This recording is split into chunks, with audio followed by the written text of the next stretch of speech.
LGBT Q, যে ওরা বলছে এলজিবিটি কিউ বইয়ের মধ্যে নিয়ে আসতেছে, রাস্তায় মানববন্ধন করছে, অধিকার চাচ্ছে, আইন পাস করতে বলছে, সমকামিতার আইন পাস করতে বলছে।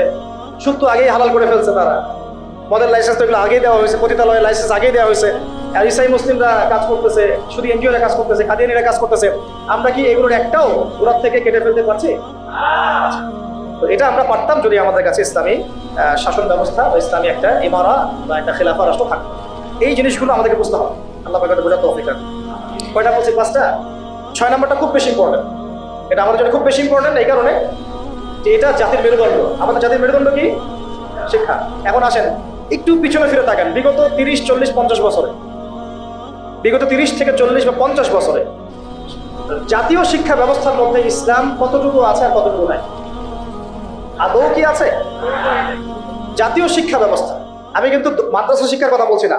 আচ্ছা, মাদ্রাসা শিক্ষা ব্যবস্থা প্রণয়ন করতে হলো কেন? কারণ জাতীয় শিক্ষা ব্যবস্থার মধ্যে ইসলাম নাই, তাই। মাদ্রাসাগুলো না থাকলে তো ইসলাম মিটাই ফেলতো তারা। মাদ্রাসাগুলো না থাকলে কি করতো? ইসলাম মিটাই ফেলতো। তো মাদ্রাসার খেদমত তো একটা সুরত। আমার দেশের 80%, 90% মানুষ মুসলিম।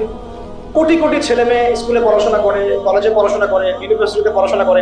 আচ্ছা, তাদের কি মৌলিক অধিকার না যে তারা প্রাইমারি স্কুলে কোরআন শিখবে, হাই স্কুলে তারা অন্তত আরবিটা শিখবে, ফরজে আইনের জ্ঞান জানবে, হাদিস শিখবে, সিরাত শিখবে, কোরআন অনুবাদ করতে পারবে বা কোরআনের তাফসীর করতে পারবে, অথবা তারা ফিকহ বা উসুলের জ্ঞানগুলো অর্জন করবে, মুফতি হবে, মুহাদ্দিস হবে, মুফাসসির হবে? এই অধিকার কি আমাদের এই কোটি কোটি ছেলের নাই, মেয়েদের নাই?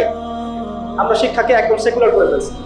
শিক্ষা ব্যবস্থার মধ্যে ইসলাম আনা যাবে না, ঠিক যেমন রাষ্ট্র ব্যবস্থার মধ্যে ইসলাম আনা যাবে না, অর্থনীতির মধ্যে ইসলাম আনা যাবে না, ঠিক ওই রকমই শিক্ষা ব্যবস্থার মধ্যেও ইসলাম আনা যাবে না। এই কনসেপ্টটাই আমরা আমাদের জাতিকে দীর্ঘদিন যুগের পর যুগ অন্ধকারে রাখছি।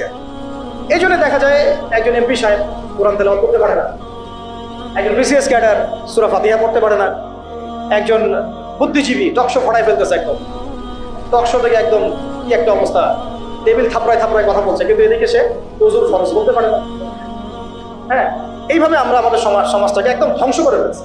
এই জায়গায় কথা বলতে গেলে আমি একটু উত্তেজিত হয়ে পড়ে আছি। আমরা আমাদের সমাজের শিক্ষাটাকে একদম ধ্বংস করে ফেলছি, একেবারে ধ্বংস করে ফেলছি।